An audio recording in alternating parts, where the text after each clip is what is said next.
Welcome to Shadowline News, where we bring you the stories that shape our world. I'm your host, and today we examine the complex political journey of one of Kenya's most prominent figures.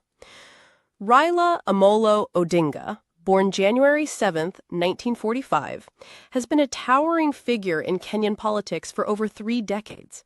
His story is one of remarkable sacrifice for democracy, yet also one that raises questions about political legacy and the wisdom of knowing when to exit the stage.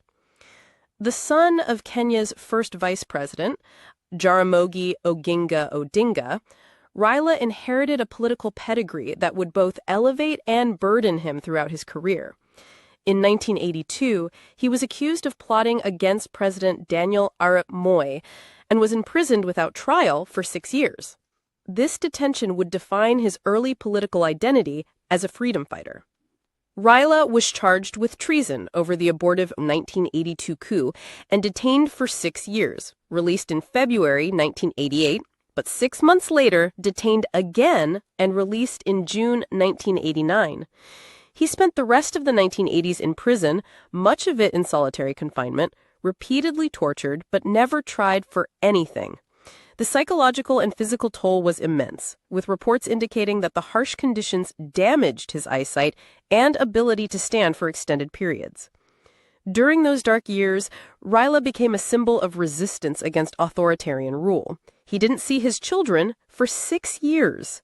This sacrifice for the cause of democracy earned him immense respect, both nationally and internationally, transforming him from a businessman into a political icon. If you're finding this deep dive into Kenya's political history enlightening, don't forget to subscribe to Shadowline News for more in-depth analysis of African politics. Ring that notification bell to stay updated on the stories that matter most. After his release and eventual return from exile in Norway, Raila emerged as a champion of multi-party democracy. He entered parliament in 1992 during the rule of President Daniel Arap Moi, after spending much of the previous decade jailed or in exile during the struggle for democracy. His political platform was built on constitutional reform, democratic governance, and social justice. He served as Prime Minister of Kenya from 2008 to 2013 in a coalition government formed after the disputed 2007 elections. During this period, Raila championed the new constitution, devolution of power, and various democratic reforms that modernized Kenya's political system. However, the narrative of Raila Odinga has taken a different turn in recent years.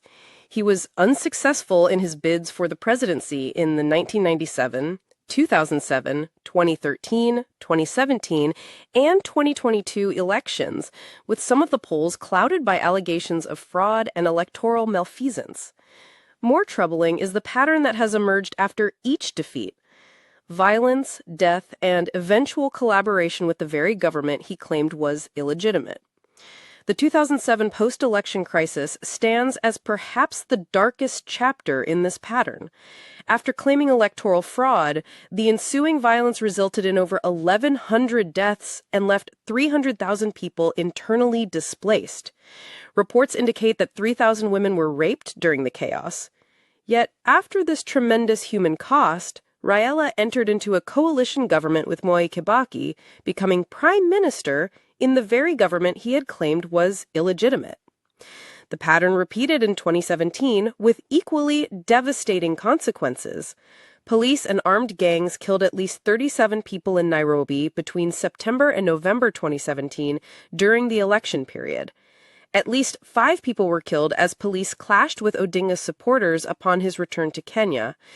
Once again, after months of protests and the loss of innocent lives, Raila surprised the nation with the famous handshake with President Uhuru Kenyatta in March 2018. This handshake effectively ended the resistance movement that had cost so many lives. The 2018 political truce saw Kenyatta agreeing to support Odinga in future elections, leading to the formation of the Azimio coalition. But this collaboration came at a cost to his most loyal supporters, who felt abandoned after sacrificing so much for the cause. The most troubling aspect of this pattern is how coalition partners are consistently abandoned once Raila secures his position in government. In 2013, his Cord coalition included Stephen Kalonzo Musyoka's Wiper Democratic Movement and other parties who supported his presidential bid. These allies were left out in the cold when Raila eventually collaborated with the Jubilee government. The same pattern emerged after the 2017 elections, where his NASA coalition partners watched him enter into the handshake agreement with Kenyatta, effectively ending their collective resistance without consultation. Most recently, after the 2022 defeat, Raila's collaboration with President William Ruto's administration has been viewed by many as yet another betrayal. The cooperation pact with the main opposition party has seen both political sides involved in critical government policy. His former running mate, Martha Karua, and other Azimio principals have been left to continue opposition activities while their leader enjoys the privileges of government cooperation. The human cost of this pattern cannot be overstated. Families lost loved ones in the post-election violence of 2007 and 2017, believing they were dying for a cause that would bring meaningful change. Instead, they witnessed their leader repeatedly joining the very systems they had fought against. The violence, the deaths, the displacement, all seemingly for nothing more than Raila's eventual accommodation within the political establishment. The contrast with figures like Nelson Mandela becomes stark when examining political exit strategies. Mandela served one term as South Africa's president and voluntarily stepped aside, preserving his legacy as a unifying figure. Raila, however, continues to be actively involved in politics well into his 80th year, leading to questions about his motivations and the impact on his historical standing. This is exactly the kind of political analysis that makes Shadowline News essential viewing. Subscribe now to join our community of informed citizens who understand the complexities of African politics. In February 2024, he announced his candidacy for the African Union Commission chairperson, but was defeated by Muhammad Ali Yusuf in the February 2025 ballot. This latest defeat in continental politics further highlights the challenges facing his political brand. Critics now point to several factors that have diminished Raila's respect among Kenyans. His repeated unsuccessful presidential bids have created fatigue among supporters who have watched the same script play out 5 times. The constant allegations of electoral fraud, followed by eventual collaboration with the illegitimate government, has created cynicism about his true motivations. Most damaging is the perception that he uses the deaths of his supporters as bargaining chips for political accommodation, rather than genuine commitment to democratic change. The irony becomes even more pronounced when considering the current climate around criticism of Raila Odinga. The man who once fought for people to have their voices heard now operates within a system where his supporters intimidate and threaten those who dare question his actions. Social media has become a battleground where critics of Raila face coordinated attacks from his die-hard supporters, creating a chilling effect on free speech. Even this commentary, which simply examines his political record objectively, may be viewed as hostile by his remaining loyalists, who have transformed from advocates for democratic discourse into defenders of a political cult of personality.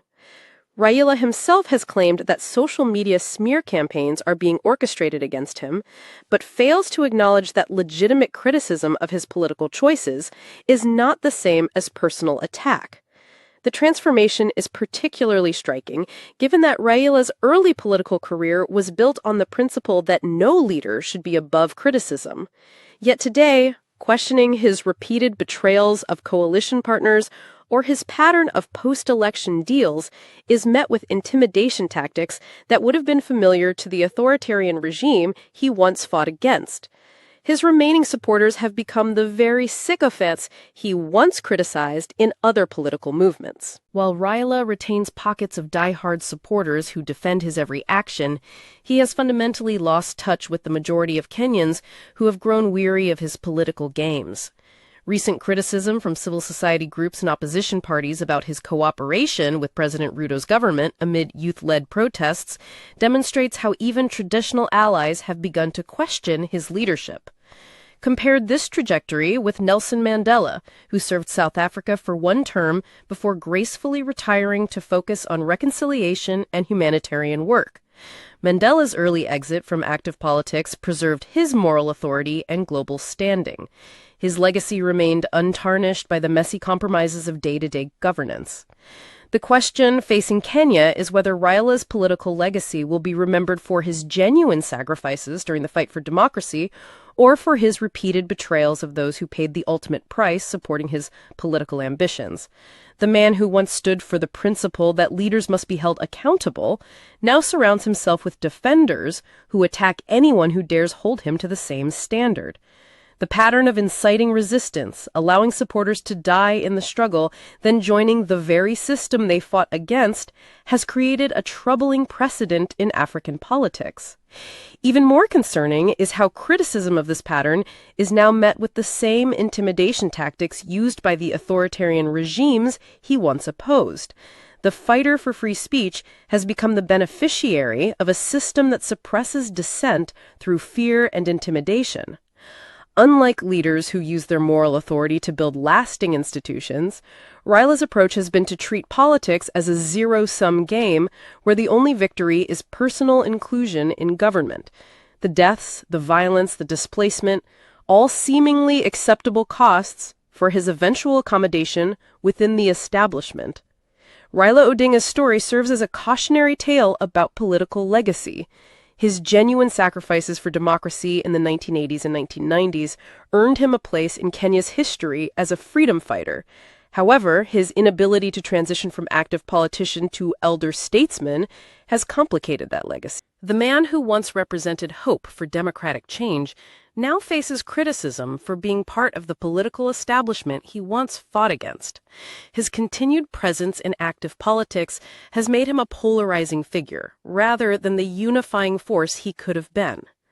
As we reflect on Raila Odinga's complex legacy, we're reminded that in politics, timing is everything.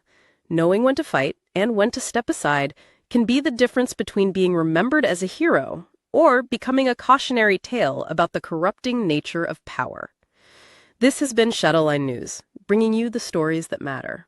Stay informed, stay engaged, and remember that understanding our political leaders' journeys helps us build better democracies for the future.